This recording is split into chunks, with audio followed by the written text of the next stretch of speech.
Hello there, Tyrant here, and I just finished watching the latest episodes of The King's Game, and I'm liking this. I'm liking this flashback kind of storytelling because you know what's going to happen. You know, everyone dies, but it's how they end up dying and what occurs to them. What occurs from here, point A to point B, that leads to their death, and I'm actually enjoying that quite well. I know the story is still being moved forward, but it's interesting to get a step back. There are some movies that have done something similar to this, where the movie starts out with something happening, and you have to be which one when you see those 23 days before, and you follow the movie, and that's how it leads to the point B. And I'm glad that we're getting this backstory, because you get an idea of who Nobayaki is and what led him to what it is. And it has to be a lot, because there's so much happening here, and it's very, very powerful, and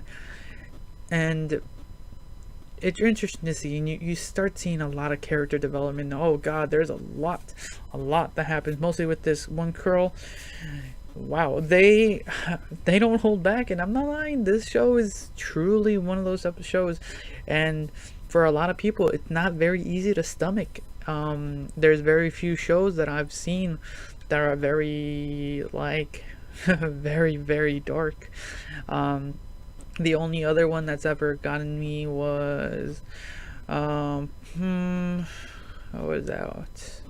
There's one other show that got me to a point where I had to just slow it down, just because of its actually there's been a few before, but this show does it too. It's kind of hard to watch, I'm not gonna lie. It's been a few days since the show released, and it just, well, I had other things, but it's one of those shows you kind of just have to mentally prepare for it, and yes, I had to for this one. And I'm about to do some other show reactions with more happiness in them, because this show is just so dark, and it's well done, and it's super sucky in a way that it's good. It's kind of one of those guilty pleasure shows, and it does it good. The plot's doing so well right now, and I'm liking it. I'm liking where this is going, because we know where it's gonna end up. He's gonna be the last survivor, and what leads him to that is what I'm hoping to see. And I'm hoping to see how some of his other friends die. Well, we know they're dead, so you can't doubt me for that.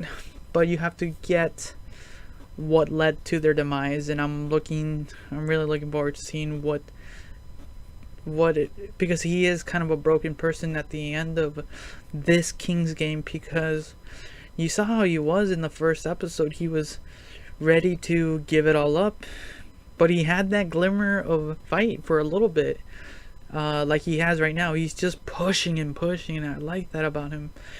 And I like this character, who he is, but what's going to continue here? I'm kind of now wondering how far this flashback stuff is gonna really do.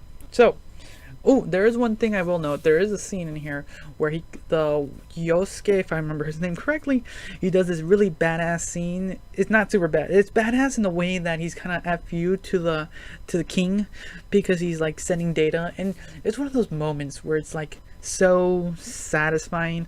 Like, they do it in so many things. It's like climactic moment where you're just about to die, and you just have to send the data, man. You just gotta do it. Just gotta do it. And I loved it.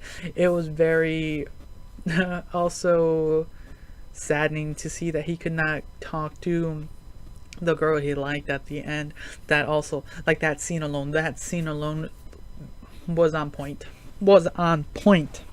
So that's how I ended. So thanks again for watching. Until next time.